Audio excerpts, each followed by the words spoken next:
hoje temos a oportunidade de nos centrarmos num tema que nos é hoje particularmente exigente, que é o tema da cultura.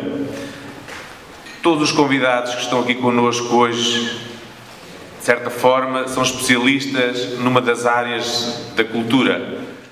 Passamos agora à comunicação do Dr. José Carlos Seabra Pereira, que também é conhecido de todos.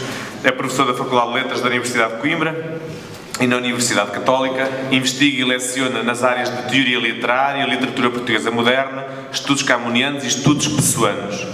Entre os muitíssimos e infindáveis, não dariam para enumerar aqui, cargos que ocupa e já ocupou, destacamos apenas alguns: a sua ação como coordenador científico do Centro Interuniversitário de Estudos Camonianos, é curador da Casa da Escrita, aqui de Coimbra, é diretor da revista Estudos do CADC, instituição da qual também foi presidente, é membro da Comissão Científica de várias revistas de estudos literários, são imensas, preside a quase tudo que são os prémios, a todos os prémios de júris literários conceituados do país, desde Inês de Castro, Prémio de Poesia António Quadros, e, enfim, e os principais prémios literários do Grupo Lei e todos os outros, da CPLP, penso que não há nenhum em que o Dr. Seabra Pereira não esteja. E é autor de uma infinidade de obras, artigos e comunicações científicas que neste curto espaço de tempo não é possível enumerar. É, portanto, nacional e internacionalmente conhecido como reputadíssimo e requisitadíssimo homem de letras e crítico literário. Nessa qualidade, venho hoje falar-nos sobre o estético literário e a espiritualidade cristã na atualidade. Obrigado, Dr. Martinho. Nota-se que ele foi meu antigo aluno pela generosidade das palavras e permanece meu amigo.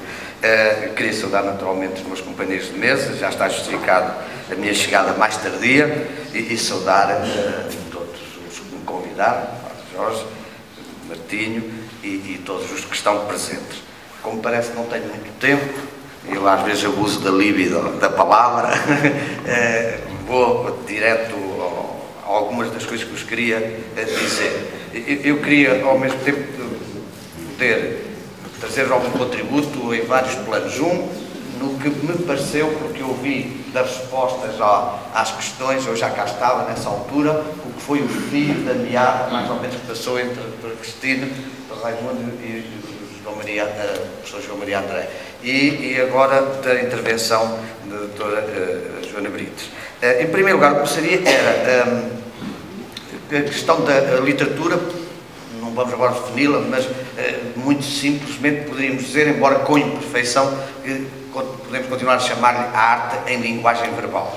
E por isso participa dos mesmos protocolos e da mesma exigência de convenções na participação dos criadores dos textos literários e dos receptores, quer dizer, dos leitores dos textos literários, que precisa dessas mesmas mediações como as outras artes. Pegando do que a doutora Joana há bocado estava a dizer, posso começar por aí. Logo é que, na verdade, não há literatura sem uma convenção de ficcionalidade. É uma ficção, quer dizer, embora muitas vezes trabalhe com elementos do nosso mundo empírico e às vezes até do nosso cotidiano. É isso, felizmente, para nós todos que nos empenhamos na evangelização, que acontece de uma forma superlativa com os novos poetas e romancistas dos nossos dias, mas mesmo quando trabalha com isso, cria um outro mundo de sentido, que tem uma vida autónoma, não independente, não divorciada, mas autónoma. E é por isso que lhe permite depois as outras virtudes. Mas tem logo uma questão também de fé. Nós temos que dar, digamos assim, uma margem de confiança a essa obra literária, quando a tomamos como tal, e a vamos tornar a ativar na nossa experiência de vida. Temos que ter, de certo modo, uma margem de confiança na promessa que essa obra nos traz de um sentido que sem ela não se manifestaria daquele modo e com aquele impacto. Depois, apesar de criar esse mundo de sentido, que é mais profundo ou mais superficial, mais complexo ou mais simplista, conforme estamos perante grandes autores ou autores menores, mas já aludiu aqui a Joana há bocadinho, que mesmo essas nossas qualificações de autores maiores, autores menores, têm sofrido oscilações ao longo dos tempos, mas que há um cânon, aqui está uma palavra de ressonâncias também religiosas, há um cânon fundamental, pelo menos para cada paradigma de cultura, por exemplo, um cânon para o Ocidente, onde os grandes autores nós somos capazes ainda de os ter ao longo dos tempos. Mas a marca da historicidade, estou a chamar a atenção para isso, porque também na pastoral e na relação que a pastoral estabelecer com os autores literários tem que ter isso em conta. Também, naturalmente, os escritores e as obras literárias, que ganham quase uma vida autónoma deles, têm as marcas do seu momento histórico. Quando as transferimos, ou transferimos a nossa relação com eles, com essas obras, e digamos assim, deixamos que essas obras interfiram na nossa relação com o mundo, estamos a deslocá-los para um outro tempo histórico e, muitas vezes, obras que pareciam muito importantes noutros tempos revelam-se com pouca produtividade, enquanto que outras obras que nos pareciam menos ricas podem hoje oferecer-nos um potencial de intervenção ou de vivência muito mais forte. Isto para dizer, portanto, que nenhuma obra literária, sobretudo as boas obras literárias, não são irrelevantes, têm consequências.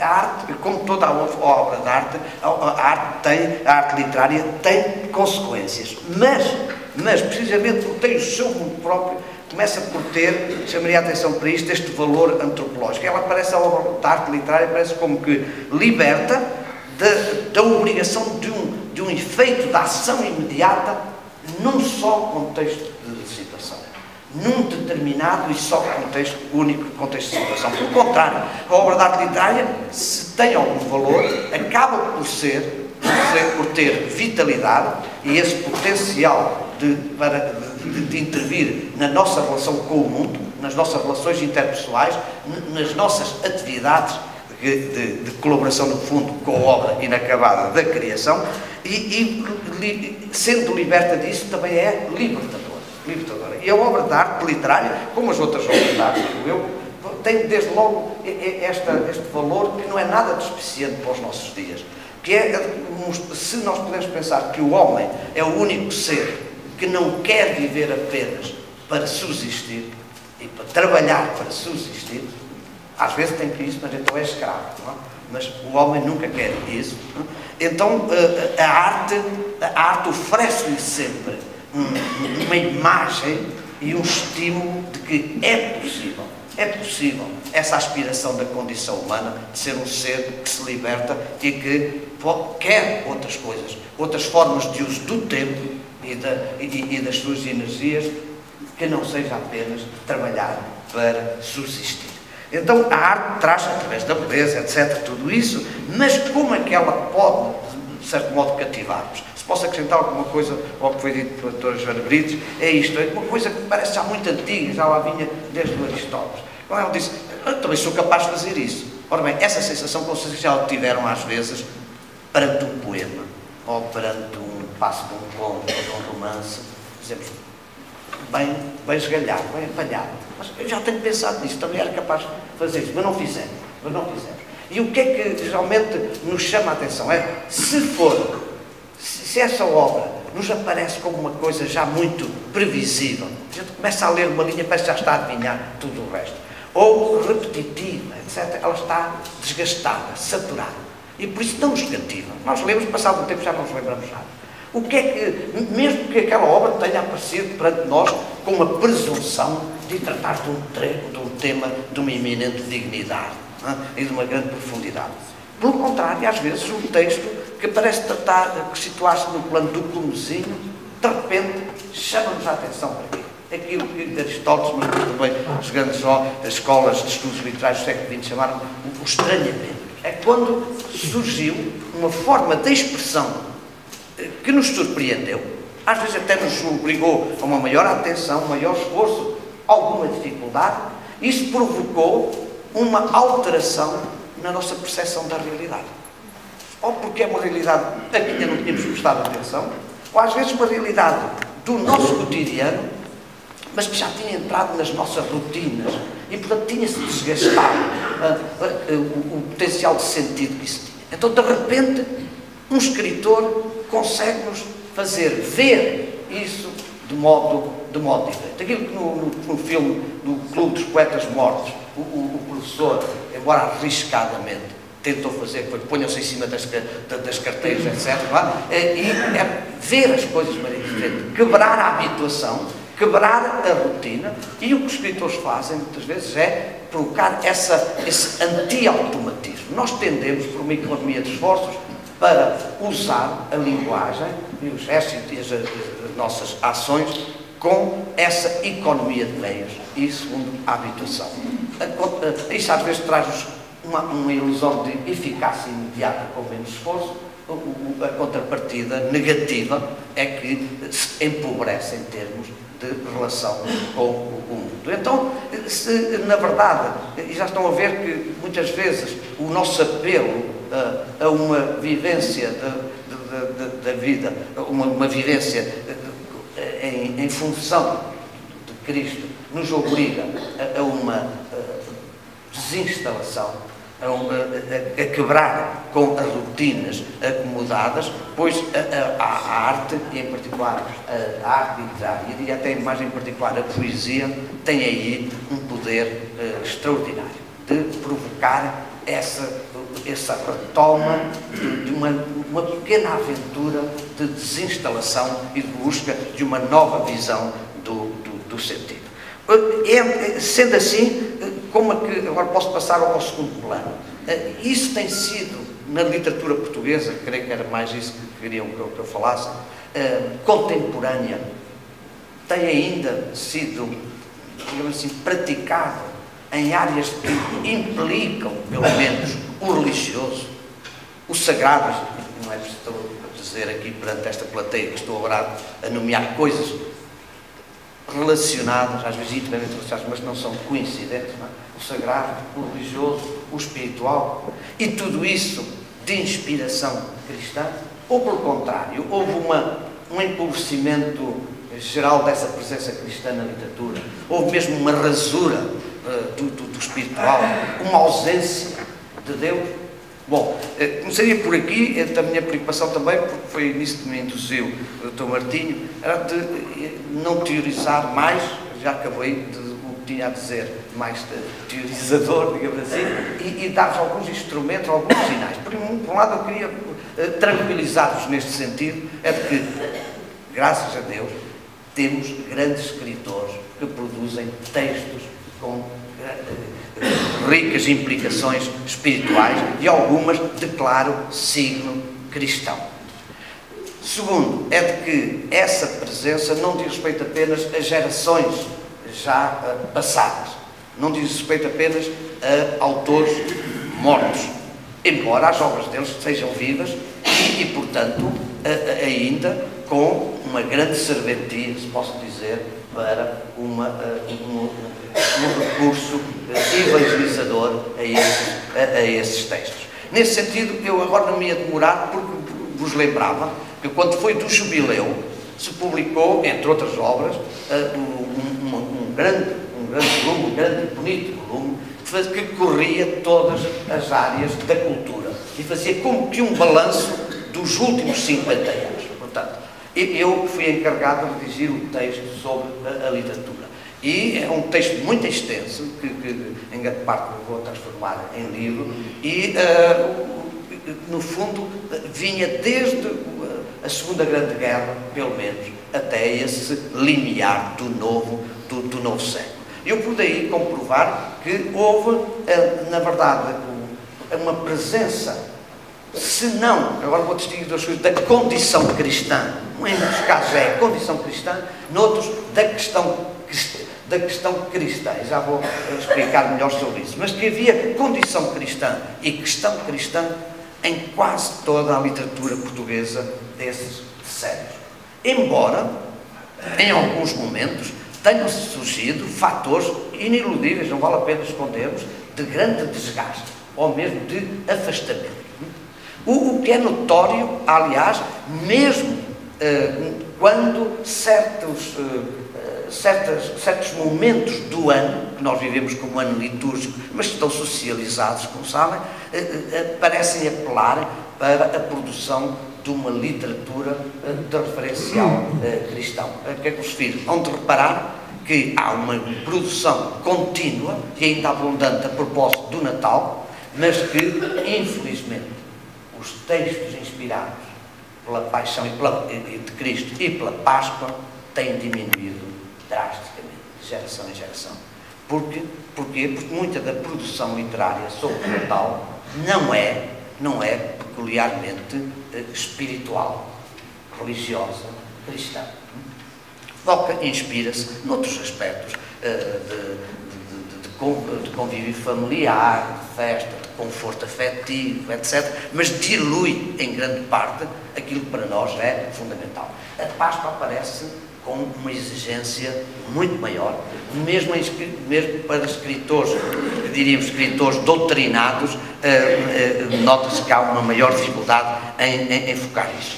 Mas se virmos os grandes autores da segunda metade do século XX, podemos verificar que, ou por uma adesão clara à fé, ou por um retorno a essa fé, outras vezes apenas por uma inquietação que não consegue aliar-se do significado dessa fé, quase todos os grandes escritores do século XX são para nós, e podem ser para uma atividade de evangelização muito, muito importante. A viragem para o século XXI não nos esconde que alguns dos grandes escritores estão afastados desses parâmetros cristãos. Lembro-me, por exemplo, um caso de um escritor admirável, que é Vasco Graça Moura, e que teve uma educação católica, etc., em criança, e não tem, neste momento, a obra dele não tem nenhuma abertura para viver uma visão cristã da vida. E se pensarmos os grandes autores que podíamos colocar ao lado dele, um Nuno Juris, aí já encontramos uma abertura para o mistério, a vida como corredor, como passagem, tem que ter portas, janelas, etc. Mas há tudo muito indiretamente aludido, mas já a continuação da obra de Fernando Echevarria. Por exemplo, Fernando Echevarria é hoje o maior poeta católico português. É evidente que já está no remate de uma carreira, ou narradores que já vêm de trás, consagrados, como o Mário Cláudio, precisamente desdobrando-se agora num heterónimo, Tiago Veiga, que o faz regressar à poesia, ou Teolinda Gerson, mas, sobretudo, vos queria falar ainda em tempo para os novos escritores. Então, e os novos escritores? Esses já não têm nada a ver com a literatura ou com a inspiração cristã? Não, olha, eu queria dizer que, também como instrumento de trabalho, ou dois dos autores que eu referiria, no início do século XXI, vão organizar precisamente ou estão a organizar uma antologia de escritores de inspiração cristã, sobretudo poetas de inspiração cristã, e que irá sair na Assíria e Alvim. Essa antologia vem desde Vitorino Nemésio até Daniel Faria, Adília Lopes e Daniel Faria, e é organizada por Pedro Mexia e José Clementino de Mendonça. E aí se encontram grandes nomes que atravessam o segundo quartel do século XX e o terceiro e a segunda metade do século XX, mas já passam para o século XXI. Ora, perante esses autores e outros, por exemplo, escrevemos aqui um livro que se chama 9 Poetas para o século XXI, escrito com uma perspectiva totalmente diferente daquela que estamos aqui, para a qual fomos hoje convocados. Ora bem, destes nove, mais de metade têm implicações com a vida cristã, com a presença de Cristo na visão do mundo, ou pelo menos por essa interrogação. Uns, dizem eles, que vivem, cito um desses poetas, na condição da luz encarcerada. Na condição da luz encarcerada. E outro, parece ainda muito longe, perante a desolação desta vida sem Deus, diz: que falta de Deus é essa? E nós, só usando este livro, podemos estabelecer estas gradações. Aquele que partiu de uma família mais forte experiência católica, que é Pedro Mexia, e que se leem as crónicas dele, se leem as crónicas semanais dele, veem como a importância de um cristianismo de linha mais de São Paulo, Santo Agostinho, Kierkegaard, etc. O cristianismo arte, digamos assim, não light, agónico, etc. Está a reconquistar força, pois na poesia dele nota-se essa erosão e o eco daquilo que um grande poeta católico, foi Rui Velo, chamou os vencidos do cristianismo. Mas em contrapartida, autores que parecem tão longe como a Ana Luísa Amaral ou a Adília Lopes. A Adília Lopes é um caso muito curioso de poeta que combina o erótico com o sagrado e que às vezes nos seus poemas eróticos parece quase à beira do deboche, digamos assim, a estética do feio, uma espécie de quebrar precisamente esta acomodação, esta banalização do bem, através de uma espécie de risco de imersão no mal, como já em José Reis às vezes acontecia, etc. E, no entanto, Adília Lopes tem poemas de grande espiritualidade, claramente católica. E depois vamos subindo para Paulo José Miranda ou para Mário Oliveira, até atingir os dois maiores poetas do século XXI em termos cristãos. E convido-os a conviverem muito com a obra deles e a utilizarem, se puder, evangelizadoramente a obra deles. Digo dois, porque são dois registros muito diferentes. Um, claramente, de um inspirado, de um iluminado, digamos assim, e infelizmente de morte precoce. Infelizmente. Agora pequei, não sei se a gente pode dizer que a morte é infeliz, mas que é Daniel Faria. Daniel Faria, que é na verdade uma vertigem de imagem em que a poesia se faz gino rapidamente. Morreu, era noviço, então era alguém que esteve assistente na Faculdade de Letras de Porto e noviço em Sinsberg, teve um acidente e morreu muito novo. Aí, digamos que é uma poesia muito veemente, quase convulsiva, se podemos empregar esse adjetivo, para a espiritualidade, um ardor, um fogo espiritual extraordinário, que faz com que a poesia dele, que usa muito imagens, às vezes do fundo evangélico e litúrgico, se torne um autêntico hino. Aconselho-vos vivamente a que leiam Daniel Faria. O outro parece uma poesia que procura Deus nos baldios. Estou a utilizar já um título de um dos seus livros. É José Tolentino de Mendonça. Diz ele, a minha poética não é uma poética da restauração de um sentido, mas da sua indagação dramática.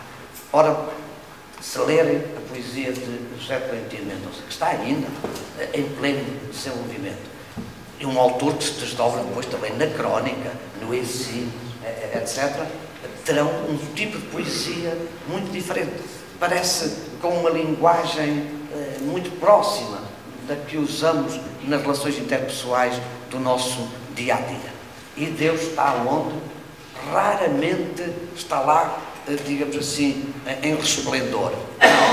Nem sequer assertivo, não é ostensivo. A presença de Deus na poesia dele, apesar de ele ser sacerdote, um sacerdote muito fiel à sua vocação, mas a poesia é outra coisa e a presença de Deus nele não é muito ostensiva, está nas entrelinhas.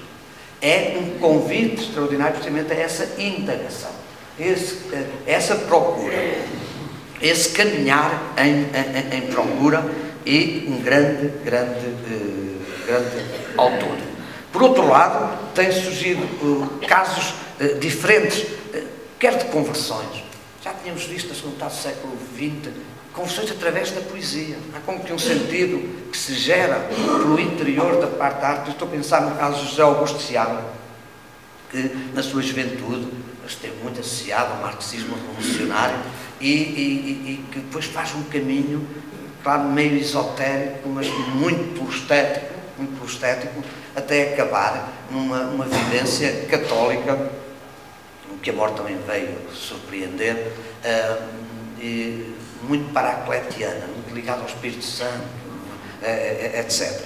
ou então de poetas de continuidade, como é o caso de António Salvado, que nunca deixou de ser um poeta cristão, mas onde, digamos assim, houve uma espécie de deambulação por outros centros de interesse, etc., e que agora, num outro momento de carreira, se entrega na verdade já não há separação entre o Monte Parnaso e o Monte do Gólgota, não é? Coincidem perfeitamente nele, e obras, livros atrás de livros, de uma poesia de grande inspiração cristã.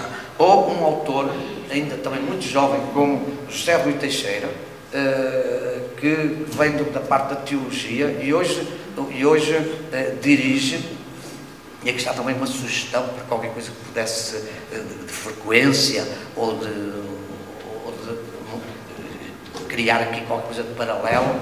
José Rui Teixeira dirige hoje no centro do Porto, da Universidade Católica, uma cátedra chamada Poesia e Transcendência, sob o nome que dá, patrocina-se, é Sofia de Melo Breiner, outra grande autora que, se tivéssemos tempo, poderíamos aqui falar com calma. Pois esse José Rui Teixeira, jovem professor, faz bem, personifica bem esta ponte entre a pastoral, a que ele se dedica muito, em um folheto extraordinário, Morreste, sobre precisamente como viver cristamente, com sentido pascal, a morte e o luto, e ao mesmo tempo é professor, vindo da sua formação de teologia e doutorado depois em literatura, e é em meu entender, um dos mais prometedores poetas dos nossos dias. Como aqui está este livro, José Rui Teixeira.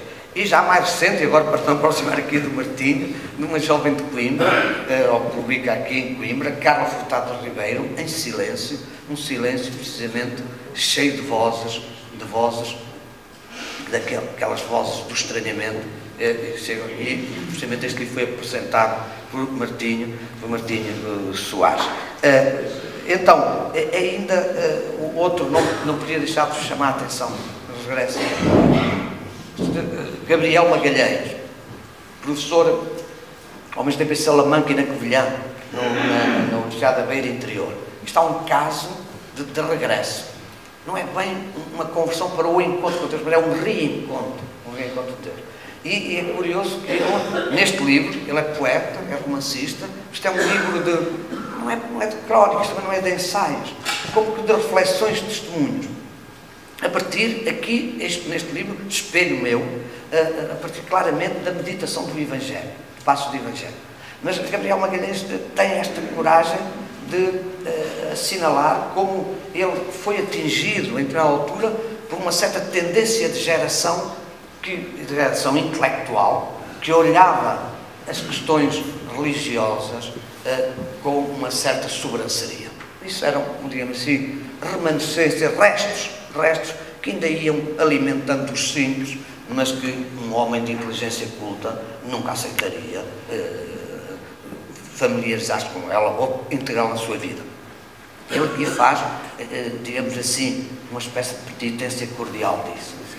Que tolice, com certeza tínhamos de passar por lá, mas que erro, como hoje, todos os dias, eu vivo mais intensamente, sem deixar de ser o professor que é, o ensaísta que é, o criador literário que é, vivo intensamente a partir da reflexão sobre o texto evangélico e da oração. Aconselho-vos também vivamente Gabriel Magalhães. E não chego e termino com isto, outros sinais que as coisas mexem, e portanto em Coimbra também podem mexer. As ordens religiosas estão a prestar cada vez mais atenção a este domínio do estético e a procurarem ter ações e publicações nesse domínio. Os dominicanos têm isso, mas sobretudo, como sabem, a brutéria. E eu acho que é um sinal dos tempos, e peço desculpa da aparente imodéstia, não é dizer isso, que o diretor da brutéria, Padre Vaz Pinto, tenha pedido para eu integrar, passei a fazer parte do conselho de redação da brutéria, precisamente com este encargo de ir reativar, reanimar e, sobretudo, atualizar a parte da relação da literatura com a espiritualidade, não é? Ou de ler a literatura que for saindo com critérios estéticos, naturalmente, respeitadores da sua autonomia, artística, mas ao mesmo tempo também com critérios cristãos. E outra iniciativa que vou estar ligado, que foi uma boa surpresa para mim, e que pode ser tomada essa iniciativa com outros, vós, certo? Eu vou passar a lecionar no Porto aos sábados, aberto ao público em geral, sobre precisamente a condição cristã e a questão cristã, ou literatura e espiritualidade, focando essencialmente os tempos modernos e contemporâneos. E eu creio que isso, espero estar à altura do convite que me foi feito, e creio que é uma iniciativa muito, muito interessante. Termino, é mesmo para fechar, não é verdade? Pronto, termino só com isto, questão cristã, condição cristã. É que, na verdade, muitos destes escritores que eu poderia nomear aparecem, digamos assim, a enfrentar no seu texto de criação artística as exigências e também as virtudes da sua condição cristã. Em muitos outros, nós podemos encontrar o querer manter, apresentar como aliado dessa condição cristã, mas impossibilitado de se manter indiferente ao que eu chamaria a questão cristã. Quer dizer, uma fonte de inquietação a que o escritor ou a sua obra reage de maneiras muito diferentes. Curiosamente, Pedro Mexia e Tolentino pensam inserir na sua antologia um escritor que eu, já que eles me pediram a minha opinião, o meu conselho, eu disse, deitei as mãos à cabeça, como é que pode ser? Depois percebi melhor. É um escritor, José Emílio Nelson, um dos filhos de um escritor da geração neorrealista, do Manuel de Silva. E o que é que encontramos em José Emílio Nelson? O mesmo que surgiram já em alguns autores, sobretudo nos anos 70, a seguir ao 25 de Abril. Uma espécie de contestação obscena. Uma contestação obscena. Mas ela é tão obscena, tão eriçada, e ao mesmo tempo tão persistente, sem ninguém lhe fazer mal, porque Nosso Senhor Jesus Cristo não lhe vai fazer mal nenhum, nem nós, que, na verdade, Pedro Mexia e Tolentino interpretaram essa obra, ou esse vetor da obra do José Emílio Nelson, como precisamente um sinal, que aparece também noutros, de que ele não consegue dormir sossegado, aliando-se da questão cristã. No fundo, melhor do que a desolação, do dia a dia só arrastado neste tempo de indigência, só essa contestação, como se fosse um confronto em busca de encontrar uma fonte de sentido novo, de água viva. E é por isso, onde haver pessoas que encontramos esta semana numa intervenção de Frederico Lourenço, filho do poeta M.S. Lourenço, como sabem, poeta, romancista, Frederico Lourenço, e professor eminente de clássicas aqui agora em Coimbra, para um grupo que também acho de assinalar. Eu não conhecia o TEAR, tecer a espiritualidade com arte e reflexão, acho que é isso, não é? E precisamente a ação foi a partir de um grande autor do romantismo alemão, Hölderlin, e um dos poemas que Frederico Lourenço nos fez ler, o mais importante, chama-se Patmos, e lá diz: para que servem os poetas num tempo de indigência? E nós estamos bem num tempo de indigência. Para que servem os poetas num tempo de indigência? E o poema começara por dizer: onde há o maior risco, aí também há a maior fulguração.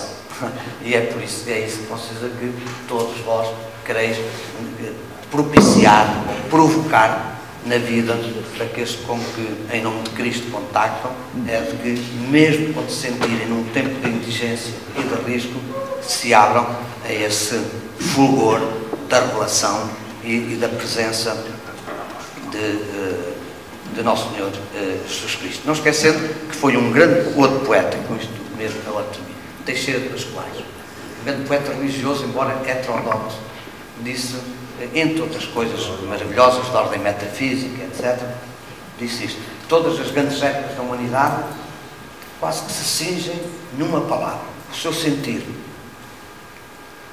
Cristo acabou com a era cristã com a palavra irmão. Isto está muito bem dito, não é? Cristo acabou com a era pagã graças à palavra irmão. É evidente que boa parte desta literatura pode também ser um meio de nós fazermos sentir melhor que amamos os outros como irmãos à luz de Cristo.